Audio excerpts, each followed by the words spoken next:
quick shout out to Killcliff. Thank you for sending me the energy drinks. They keep me awake so I can keep talking to people, and I appreciate it. This lemon berry thing is delicious. I'm not really like into energy drinks, but this one's like doesn't even taste like energy drink. So nice. Maybe we'll get some for the road. Hell yeah. All right, what's up, everyone? Welcome to the RRBG podcast. I'm here with Jake Casualty of the Casualties. How are you, brother? What's up, man? Good. I can't complain, man. I got a tour coming up. I'm happy. Hell yeah. How's that feeling for you? Because I know that, it's been a rough year and a half, 2 years. So are you excited? Yeah, it's been like, fuck. Yeah, you're right. About 2 years solid. So it's nice to be like out there again. I can't wait. Yeah. Are there any nerves? I mean, I know that there's the nerves, the usual nerves of being out in the public and everything, but I'm like, are there any extra nerves now because of this whole thing and all the protocols and all that? No, I don't know, man. I'm not too like concerned with it that much. I'm not, I know it's like, we all know that there's like scared to shake everybody's hand and all that kind of shit. I just don't care. I don't care, but I do care. I mean, like, I won't be careless, but it's like, I can't, at a certain point, you just got to live your life. And, it's like, dude, do you go out there and hang out with the fans? I think you got to. I don't know. I don't want to, I want human contact. It's been 2 years without any kind of like hanging out with people, even my own band. Yeah. Right. So, yeah. It's kind of like, I'm looking forward to it, man. And I think it's like, you got to go out there. Yeah.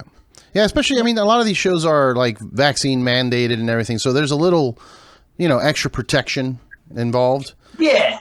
I mean, there's a lot of arguments out there, and it's like, I just choose to like, be like, you know what? I'm not going to get into it with everybody. I have no interest in doing that. It's like to me, kind of a petty argument. And like, I have my views on it and I'm just going my way with it. And I'm not projecting that out there on others. It's like, you feel how you want to fucking feel about it. I really don't give a shit. You just want to fucking rock. That's how it goes. Yeah, that's it, man. And I like life rolls on, man. We all got to go at some point. I just hope it's not for me. I don't want to be on a fucking ventilator. So. Well, right. Yeah. That's my thing. There's that too. Yeah. I mean, I've definitely been struggling with the going back to shows. Like, I want to do it. Obviously, that's my life. But it's rough. Just hearing all the things, and you try and have that punk rock lifestyle. Like, fuck you. I don't. I'm going to live my life. But at the same time, it's like, I don't know. Yeah. No, I totally get it. Like, none of these things are wrong in the field. Like, we're all, not even the whole world doesn't know what to fucking do. Like, and our governments and the fucking all the leaders and everybody that's like kind of trying to do these things are like, they don't even know what to do. Really, no, they've never known what to do. They don't know what they're doing. It's insane. So, well, but as I told people, like the crazier the government gets, the better the punk music gets. Yeah. Yeah, for real. Have you had any chance to like sit around and write music while you weren't on tour and all that? Have you guys been working on new music? We loosely, like, I've been doing my usual thing, like a lot of riffs and stuff. A chorus will pop into my mind from time to time. Okay. I think that's what 2 years of not dealing with all this shit, then like having friends die, having girlfriend left me, and all the shit. Like, music kind of just comes to you, when you're dealing with pain. It's like, right. And so it's kind of like shit'll just pop into my head while I'm working, and I'll just stop and like, all right, I got to put this down, And sometimes it's just lyrics. Sometimes it's a riff that I got to hum into the phone and then record it later, or try to record it. And then, and then my the band, the guys will help me out too, like take that to the next level. But right now there's just a lot of ideas and fucking just like snippets of like, this would be a strong chorus for this idea I got, but I don't want to write the whole thing. I want to let the other guys contribute. Gotcha. Yeah, it's got to be a group effort. Yeah, I think so. Because then it's like you get into like, this is my song. It's like we want it to be the band song, Even if one guy writes like 80%, it's like you want everybody else to be able to like contribute, I mean, that's how we're doing it. Cool. So, I mean, I would assume you're going to keep working on it through tour. Do you guys write on the road too? Or is that something? Yeah, a little bit. Yeah. Okay.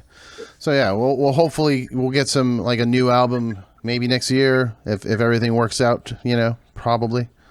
Yeah, I hope so, man. We're usually we will like jam during like sound check and stuff, or like get a couple of good ideas. But I mean, I think the band, the short version is we like sometimes it's better when we have a deadline and it's like, okay, let's start working, And I hate to say it sounds like working. It's not. It is fun work, but it's work. I got to fly down there and like get with the guys in Austin, all the way from Montauk out in Long Island. Ooh. And Rick is all the way in LA. So it's like everybody has to sort of get there and write together, It just is what it is. There's no way around it. You could write from home, but it's not the same. You got to like feel it, Yeah, there's definitely that intangible thing where when you're jamming with your buddies that you can't really replicate through emails and shit. You got to be in the same room. You got to have a couple beers together, whatever it is, to kind of like set the vibe. Yeah, absolutely. Yeah, man. I agree. It's always fun to crack a six-pack because you're going to be there for hours. Right. And just get a good vibe going. And sometimes it's like, I don't know if feels like cliche to say, but you get like a tone and then you hit a few notes, you're fucking hanging on that riff. And that was what ACA, like 1312, when we wrote that, it was kind of like, I remember going to the studio and I had this SG and I was just like fucking rocking on this one note. And it's just like the phrasing of it, of the picking just kind of came out. And then everybody's kind of like, what's that? Sometimes it doesn't even have to be an intricate thing. And you go back to that simplicity, like less is more. And with fucking punk bands, sometimes it's true, Yeah, it's odd. Punk is something that I've always loved. I grew up listening to it, but you can't deviate too much when writing punk music, right? Yeah. Otherwise, it's not punk anymore. Yeah, it's not catchy. Well, you want to be like, yeah, that song was fucking cool, like a good anthem. I think anthems are always funner than the look how good I can play. Right. Because then it's less about ego and more about the unit and passion of the band. Yeah, and the audience having the crowd yell it back to you is kind of like, all right, this is what we're doing. Yeah. I made a career off that. Yeah, absolutely. Yeah. Writing these songs, you're telling me, you experienced some loss. You had some friends or family that passed away. You also had relationship loss. Do you find that? When you write music, I know you say, it comes to you and you just kind of jot it down, but do you ever intentionally write for something like that? Like, I'm going to write a song about this breakup, or I'm going to write a song about my buddy that passed away. And, when you're doing that, like, does it hurt later on when you're playing that song to get those memories back? I suppose it does. I felt like that before, but I also think once you get it out, and it's in a song, it lessens that. It maybe even helps it to be like, that's what I was feeling then, and a lot of good songs come from that kind of shit, as we all know. Yeah. It's kind of like, none of our situations are special. Everybody's going to have friends that pass away and breakups, and like no one's suffering more than someone else in those cases when you really love someone or you really love a friend. No one's special. That's what I've learned over the years. It's like other people go through this shit, but it's like if you can do something with it, that energy, like it can be like in some sort of form of art, and like, so my thing is like, oh, let me fucking write about this a little bit. And, and I think once you get those things out and in a song or in a fucking painting, whatever you do, for me, it's like a cool riff and some lyrical ideas paying tribute to to something, or if I felt like I was kind of fucked over or something, it's kind of like it's you get it out, man. So it's just better, and you're like, yeah, and then you're kind of like, that's where I was at that time. So I think it's kind of like it helps. It gives you closure. That's the long answer. That's a long answer. Yeah, it gives you closure. I mean, I get it. I have seen some bands that they're like, I'm not playing that song ever again. Because, that's sad though. That sucks. Yeah, it's a bummer. I'm glad to hear, at least you use it as some kind of cathartic, therapy thing, that let it out, get it out of you. And when you play it, it's more of a tribute to that moment in time than having to rehash, memories or whatever. Yeah. And, then you kind of you don't put those memories to bed, but you get over that time in your life when that heavy shit goes down. And we've all I suppose that these 2 years, like, everybody has had some kind of fucked up shit going. Oh, yeah. Maybe all at once, all of us. So like some kind of something in the way of that time. Pandemic has really strained any kind of fucking like thing like that. Like put relationships to the test, put friendships to the test. So it's kind of like I'm sure everybody out there is feeling things like that. And I think that's why shows will be probably fucking amazing. Like just for the band and the people in the audience, like the return of just all the emotion that's going to pour out, and all the like people that can finally like not like finally, but we can all like be together and like kind of have those feelings together, like slam dancing is going to be going pretty good. Yeah, the pogo will be real. Hell yeah, man. I can't do that anymore. I can't slam dance anymore. I'm turning 40 in a couple weeks. I'm like, I'm going to break a knee. Like something's going to happen here. Yeah. But, I miss it. It's one of those things. There's no feeling like being in the middle of a show, band's rocking, and you're in there with people. There's just nothing like it, man. There's nothing. Yeah, absolutely. From the small ones to the big ones, Do you prefer smaller shows? I know that, the dream when you're in a band is like big shows, festivals, but like some bands, I know they prefer like a smaller venue because it's more personal, more intimate.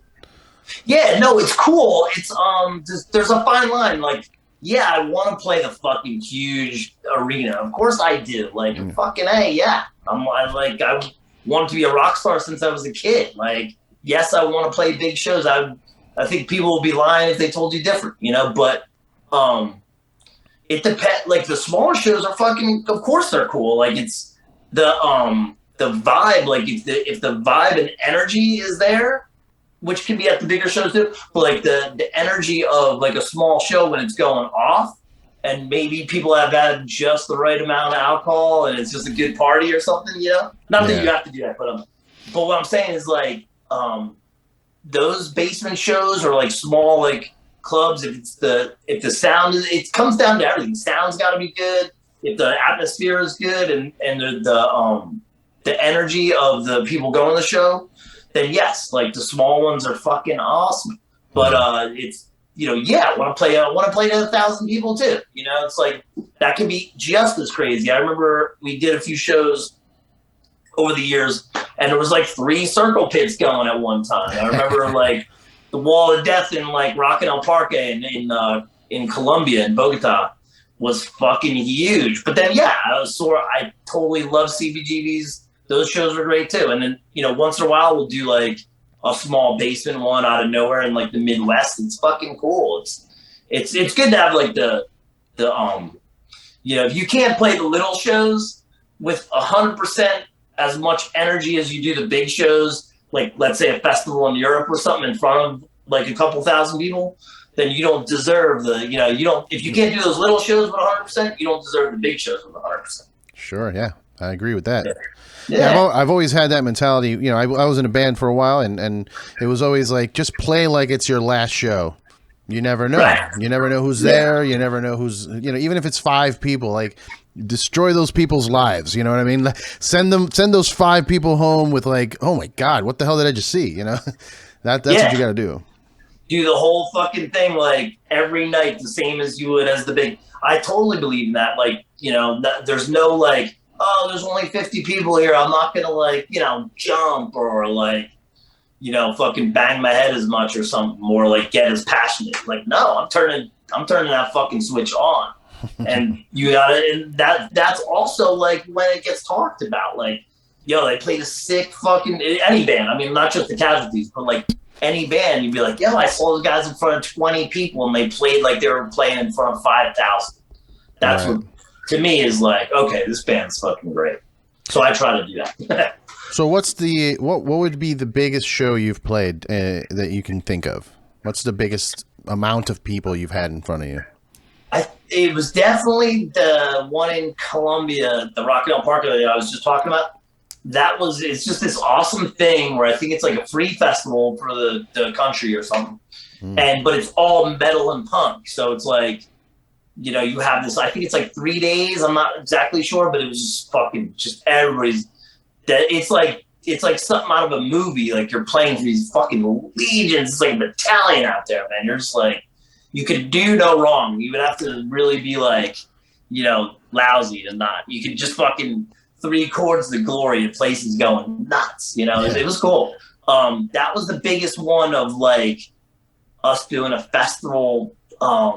And then the other big ones were like Southern California, like Henry Fonda Theater. That was like us headlining, and there was like 1,000 people. We did that for a while, and then those are like the big ones that stick out. And then you go to like Europe, so they'll be like, Resurrection's in Spain. There's some good ones that stick out, like Hellfest or whatever. I think Hellfest. Yeah, that was cool. Yeah. My favorite one was the Forced Attack. It doesn't happen anymore, but that was all like hardcore punk.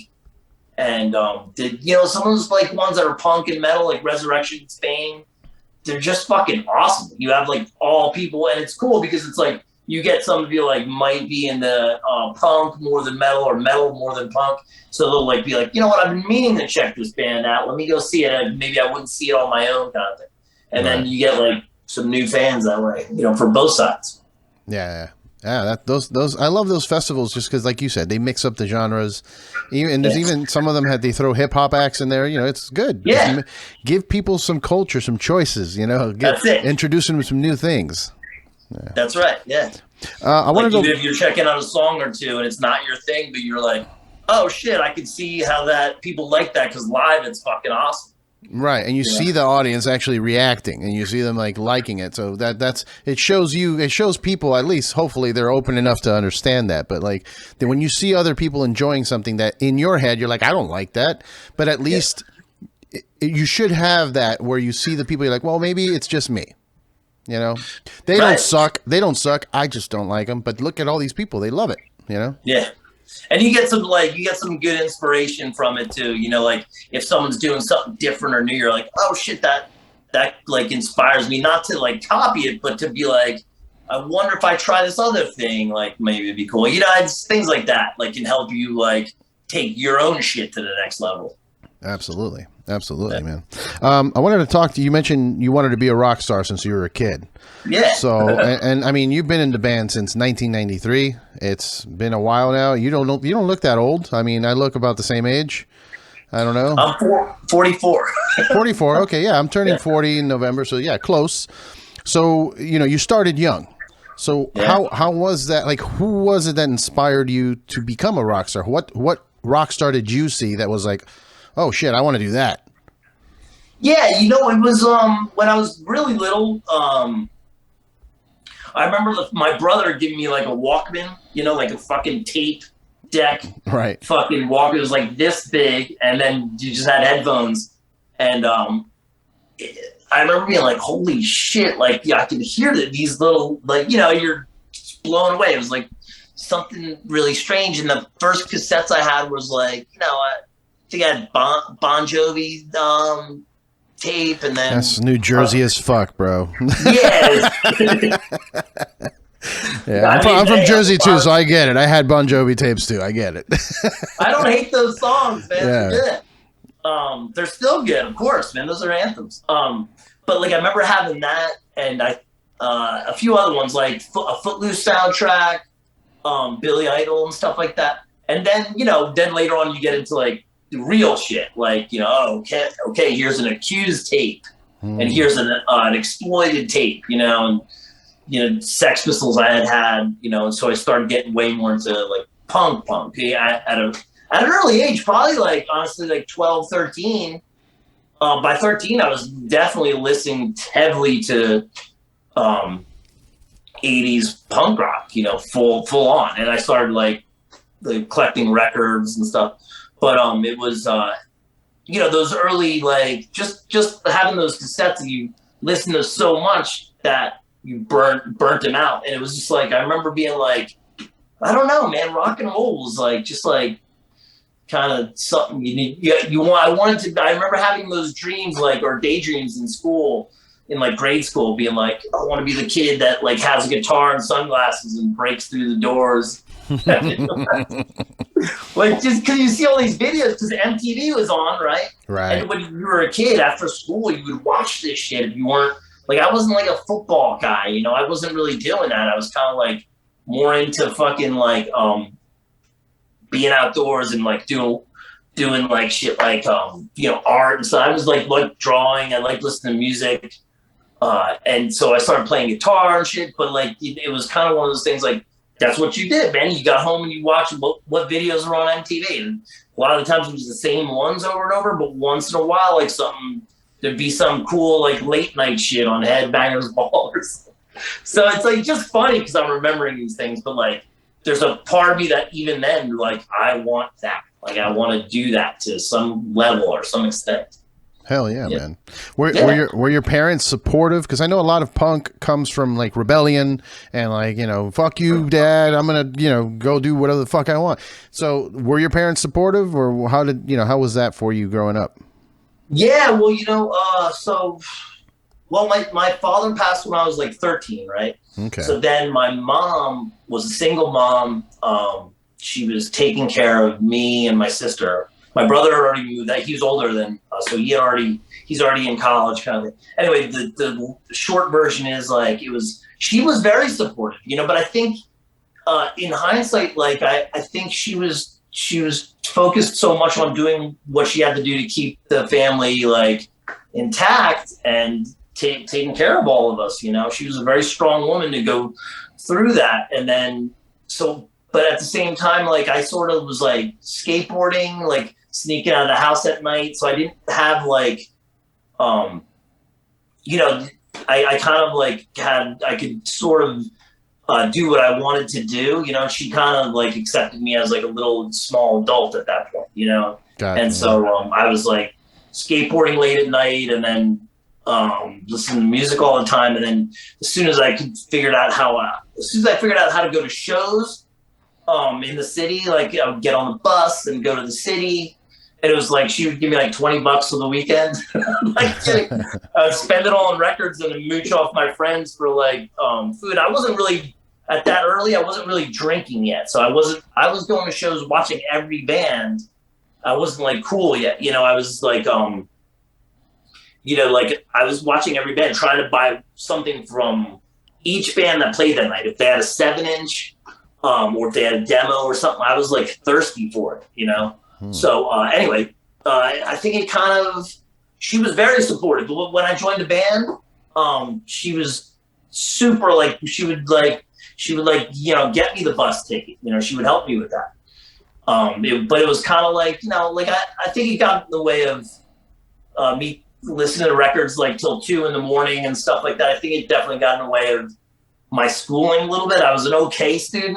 I could have done a lot better, but I don't know, man. I just wanted to listen to like fucking UK82 7-inches all fucking night, and like just your imagination goes wild. Then you want to start writing music, and then I joined the band, and it was that, and then I finished high school, and then I was like, I want to hit the road, man, because the band was starting to hit the road. She supported me through all that.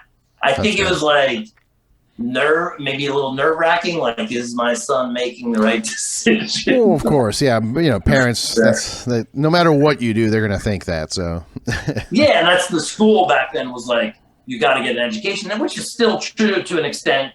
I just think our society tends to put a lot of the younger generation in the debt, so they have to. It's a weird system, we can pick that apart another time. But you know what I'm saying? Like, it was like, well, here he goes, you know. But I started traveling and shit, and I was like, kept it together to a certain extent.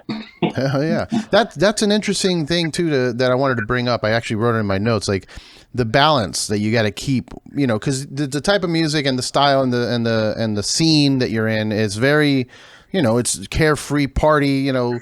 We're here to just rock. So, but how do you balance? You know, I've been into that end of it where I would wake up in the morning and I had like $5 and it was like, well, do I eat or do I have a beer and go party? Yeah. You know what I mean? And, right. And usually the choice was go party. So how do you find a balance of, you know, trying to be a responsible adult and, you know, you have a business to maintain at this point, you know, you hate to say it, but the band is a business. This is your livelihood. So you have to treat it with, you know, some respect and some professionalism, but also maintain the scene because that's what you are. So how do you deal with that? I think that I agree with you, man. You gotta I've seen a lot of good bands go to the wayside because they're worried about what people think and they don't want to take that step. And God forbid they have to call their band a business. You don't have to call your band a business, but shouldn't you fucking care about it? Shouldn't you give like 100% in giving a shit about what you're doing, what your music is? And like, we wanted to take a move, a long time ago, took some steps to make it so that we could fucking do this band 100% and tour all the time and actually really fucking do it for real. Because the idea was that, wouldn't that be fucking awesome?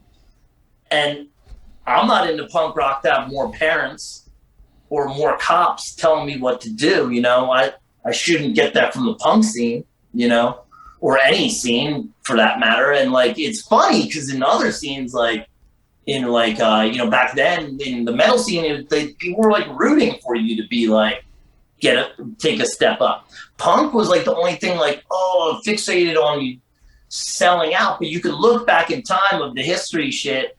People were mad at the Clash when they came out with their second album. They're still there. So like, I mean, like, fucking really, fuck off. You know, like, I could give a shit less. I'm not here because I need you to act like my fucking mom. Or a cop, you know. And my mom, she gets to say any of those things, but if she's not saying it, then fuck you, you know. Right. So it's like I said, man, you know, you don't want people that criticize you like they're doing less than you're doing. You know, they don't want you to go up. I don't know why. It's a fucking weird mindset. But you know, there's a lot of things. That, you know, our first tour not our first tour, but one of the very first early ones where we branched out was with H2O and Bouncing Souls. And we had like, you know, some talks about it. We were like, all right, we're going to do this. It's going to be different, you know, because the bands aren't like exactly like us because we had played with only bands like us for so long. And we were just like, well, why not, man? They're not too far off from what we're doing. Like, you know, H2O is a cool hardcore band and the Bouncing Souls is basically the Ramones. I don't know, you know, I thought it was cool. And we went and we had a great fucking time and we got a lot of fans from it. So it's like, you stop caring about all those little things. And so I was kind of like going with this. Where was I going with this? Well, what I wanted to ask was what advice? So you mentioned that you took some steps for the band to make it a thing. I mean, you guys decided you took some steps to make it a thing. So what are those steps? Like, what advice can you give a young punk that's like worried about trying to sell? Like, I don't want to sell out, but I want to do this. Yeah, I think that's such a. It's like when I hear people talking about people selling out, I think it's like it sounds like you're like a kid that's 14, still lives at your mom's house, saw someone say that on the internet, and you're saying that. It's like it reminds me of what a child says, you know. And it's fine. It's just like you don't get it until you have to pay like bills, you know, and shit like that. And to keep your art going, well, what would they be happy about if you fucking had to work at a fucking fast food restaurant? They would be happy if they saw you mopping floors rather than playing in your fucking band.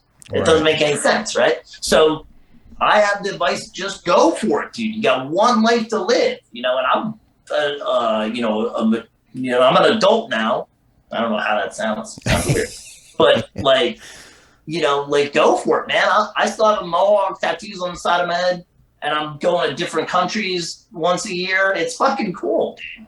Yeah. Like, go for it in every sense. Don't listen to anybody. Care about what you do and keep the shit like consistent, I would say. But I would just, like I said, man, there's that famous saying, one life to live. And it really is true. And like, if you're a true punk or whatever rocker, you're not out there to have more cops and more parents. You're out there to do what you're doing, man. So I'd say go for it 100%. If there's an opportunity, take it. Like Lemmy said, you got to be in the right place at the right time. It's true. You can be in the right place at the right time and not take that opportunity. Or you can get every fucking opportunity you can get, which is what we do. Yeah. Yeah. And you got to be willing to, what they eat crow, as they say. You got to, shower in the bathroom of a Walmart and fucking, eat some shitty gas station food. You got to be willing to give away the comforts of, normal society. If you want to be a punk, you don't live in that society. Go hit the road. It's going to suck, but you got to do it, Yeah. But there's also going to be beauty in that too. You're going to you can just look at, you can go pull into a town, go see something cool, go get something weird to eat. And then meet some new friends. And who knows, dude, you can even, I've met some great girlfriends that I've had for years on the road, so I've met, if I wasn't touring, I wouldn't have met them or great friends or great, managers that you tour so much, you do all this stuff, and you show that you're working hard. And when you work hard, things open up. That's the way I see it, hands down. Yeah, absolutely. So, do you still collect records? Are you still going to shows and buying stuff? I still collect records. Nice. I love it. I'll never stop. I'm it's something like in life, I know I'm not gonna. Fuck yeah! Actually, I'm gonna take it. I'm taking them right to the grave. Bury me with my records, motherfucker. Yes. I think that it's fun. It's okay, it's a fun thing to do. I want every one of them, but it's like anything. That's the thing. You'll chase it, but you never get it. But it's kind of cool to cultivate that, especially when you're not just collecting, you're also seeing bands. That's important. When I see a band and they have an LP, I always make an effort to get that LP and be like, I remember when I saw that band, and here's the record from that day. That shit was cool. And for a lot of the times in the 90s, there was a lot of 7 inches. Bands that I was into or playing with in the 90s didn't really have LPs out until the later 90s. And we're talking Rotten, Blank 77, The Piss, which is another great band. There's so many cool bands from that era. But I'm saying, those bands all and us too didn't start putting out full lengths until I would say 95 was some band. 96, I would say 96 and upwards is when those bands weren't doing 7 inches. They were actually starting to put out full lengths. Okay. And I remember when some of those bands dropped records. We all looked at each other and were like, dude, these you never think 2.5 Children from Philly, they put out a fucking LP, and we were like, whoa, all our peers are putting out fucking full lengths. And you don't think, I thought we were going to just do 7 inches forever. And then you're just like, oh shit, we can do a full fucking album? Holy shit. It just didn't seem feasible. You didn't think you could do that. Yeah. Well, I mean, I'm glad. glad. That's the answer. Absolutely. I'm glad that you are still buying records, man, because we are in a time now where people just don't buy records. They listen to it on Spotify or something, or they stream it, and it's not the same. But it's not the same. They kind of did blow up again a little bit. Pressing plants right now are 9 months behind. Oh yeah. So there is a lot of cool bands putting out records. I think it's more active than it's been. But I think in general, in the society of stuff, it's more online for everything. But I'm happy. I don't see vinyl dying anytime soon, which is cool. It's nice for me. Yeah. What are some of the most recent ones you got that you can shout out that you like that you want to? So I think that right now the Hat from Canada. They're really good. I like the New York Hounds. They just put out a cool album about maybe 2 years ago or something like that. And also that Chubby and the Gang record's pretty cool. I like the what else? Who else is coming out with cool shit? You have checked out that Turnstile record? No, you know what? I like the band. I don't know that, like, I don't have the record, but I've heard them, and it's they have a unique sound for sure, man. Yeah. But I'm not like I can't say I'm a huge fan because I don't. It would be I would be lying, you know. Okay, all right. I will check it out, but I don't have it. Okay. Now I've had a few conversations with like punk dudes, like some of the guys, well, punk and thrash metal dudes that are into them a lot. Like I'm like, oh, okay, yeah, they're good. They kind of sound like 311 meets punk, but I like it. Yeah, I mean, they look something's unique. I think that's great. I think there's a lot of when bands copy other bands too much. I think it's cool to have inspiration and then you put your spin on it. You know, everybody does shit like that, and then it's kind of neat. I think it's cool, and I have heard them. They're definitely a unique sounding band, so I wish them well. Nice, man. So your tour is coming up. You're starting in November 4th in Austin, which is that. I mean, you mentioned one of your bandmates is living out there. Actually. Two of them, and I've been hearing some crazy stories about Austin. I come from Florida. I was in Jersey, then I went to Florida, and Florida's just the Wild West. But now I hear like Austin. I hear Austin is taking over as like, you know, we're trying to out Florida now. Oh shit! I don't know if you can out Florida, man. I've had some of the best times in the fucking world in Florida. Nice. I love Florida, dude. I love Florida. They say that. What's that funny thing they're saying on? Someone said that if you Google your birthday, you put your birthday, and then you put Florida man, and see what comes up. That is a real thing, and all of those are real. Whatever. Yeah, there's some fucking crazy ones that come up. It's like, yeah, man, wild shit. I've said this before on the podcast, but I think I lost you again.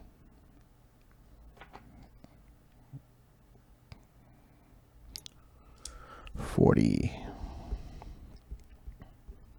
See? There we go. I lost you for a second. All right. No, I was saying that I was actually in the traffic when the dude ate the face. That bath salts incident where the guy was like, everybody thought the zombies were coming. I was in the traffic when the cops were there. I'm like, oh, what's happening now? And then I look it up. I'm like, oh shit. Yeah. People are eating face. The guy, he could have picked the better tasting human, I think. Yeah, probably. Jeez. So tour is starting November 4th in Austin, and it's going through. How long does it go? Is it going into December? Because it's a U.S. winter tour. Yeah, no, it's just this one's actually just November. Okay. It's kind of for us. It's like 3 weeks, but it's for us. That's kind of a short one. I'm like, well, what are we doing? You know, usually we'll go out for 2 months. You know, and it's I like that more, but you know, 3 weeks is cool. I think that you know, I love going to Europe for like 2 months. So to us, it's kind of like, okay, cool. But it's also good, like a nice little, you know, intro back into that. Right. You got to test the waters. Yeah. See how it is. People better be doing circle pits. I don't give a fuck about this COVID shit. Hell yeah. Before I wanted to ask you before we, you know, wrap up, you drink beers. You mentioned 6 packs or whatever, you know, what's your favorite beer style to drink? And what if, you know, you're still in Jersey? And I know that like Hoboken and all that has like beer scenes, but like what bar or what scene is like the right place to go when you're in Jersey if you want to just have a good time, listen to some metal? Because I know New York CBGB's is gone and everything. So where do you go to hang out when you're at home? Well, right now I'm in Montauk, right? So there's not much of the scene out here, but I'll go to like Memory Motel. Okay. Has a lot of good history. Like Rolling Stones used to kick it there, and they wrote a song. It's on the Black and Blue album. and it's called Memory Motel. But I like it. It's good drinking time there. Okay. If I'm going back down to the hood, the old hood, I'll go to like, I'll go to like, in the city, I'll go to like St. Vitus. I like that. It's a great Vitus is metal great. bar. Yeah. Yeah, I love that fucking place. And I'll have like I think it's like the Bishop, where you get like a tall can and a shot for like $10. It's fucking awesome. But yeah, I like IPAs. There's not much I don't like. I kind of feel like I'm a victim of liking those craft beers because I did the shitty ones for so long. So now I'm drinking like I want to drink a nicer beer. Yeah, you got to change it up, man. All those shitty beers taste the same. So you got to get some different flavors, you know? And then you got to take like a million P's, and it sucks. Yeah. But like I like kind of looking at like, oh, okay, this is a strong beer right here, and then in the winter I want like those stouts, and then naturally in the summer you want to drink like a lighter beer or something. Yeah. The fruit I only have one to start with. I can't drink a whole 6-pack of fucking strawberry, whatever, cherry. I can't do the sours anymore. I used to be able to drink a couple, but like now it's just like I'll take a sip. It's like a sour candy. Like it's cool once, and then I'm good. Yeah, you can almost finish a pint of anything. Yeah. Like the cask ones, the cask, those ones are pretty gnarly sometimes. Yeah. Yeah, because some of them aren't even like carbonated all that much, and if you're getting an authentic experience, they're like warm. Like in England and all that, they do it warm. They do cask beer like not refrigerated. Yeah. Like, what the fuck is that? Yeah, it's a little odd. In Spain they have those ciders that are like that, but they're good though. Yeah. You pour it from like high up. That's fucking awesome. It's fun to like try those different things when you travel around. There's a really cool bar that just opened up in Salt Lake City called Aces High. It's Aces Highland. It's by the guys from Endless Struggle. They're a punk band, and some of the guys did a bar there. And it's supposed to be awesome. I'm gonna get to go there for my first time this tour. Have you guys made a beer for yourself? Because band beers are like popular these days. Have you done one? No, but I want to. I want it to be the worst one you've ever had. I want it to be the strongest, like undrinkable. Undrinkable. Like you get through one pint, you have to go home. Well then, we can work that out. Don't worry. Yes. You're talking to the rock and roll beer guy. We'll make it happen. All right. I'll talk to you. No, we don't have one yet. Let's do it. Let's do it. I'll talk to Mark. We'll arrange it. We'll make it happen. Fuck yeah. All right, brother. Well, hey, I appreciate your time, man. Good luck on the road. I hope it's, enjoy every second of it. Like, we never know when another one of these lockdown situations will happen. So, I enjoy every second. I hope it's all amazing for you. Absolutely, man. Thank you. And thank you for taking the time today. I appreciate that. Hell yeah, brother. Everybody that's watching and listening, if you're on the road, you're on the road. If you're out there, Texas, Tennessee, I see, Washington, Oregon, California, New Mexico, check out the tour. It's you guys and Piñata Protest, right? Right. Yeah. Yeah, go get some tickets, go to see a show, and keep an eye. What's your social media thing again? Jake_Casualty? Yep. Follow him at Jake_Casualty. Check out the Casualties online. Go to or you can get the merch at kingsroadmerch.com/thecasualties. But yeah, follow and support, guys. Cheers, man. Cheers. Take care. Take care, brother.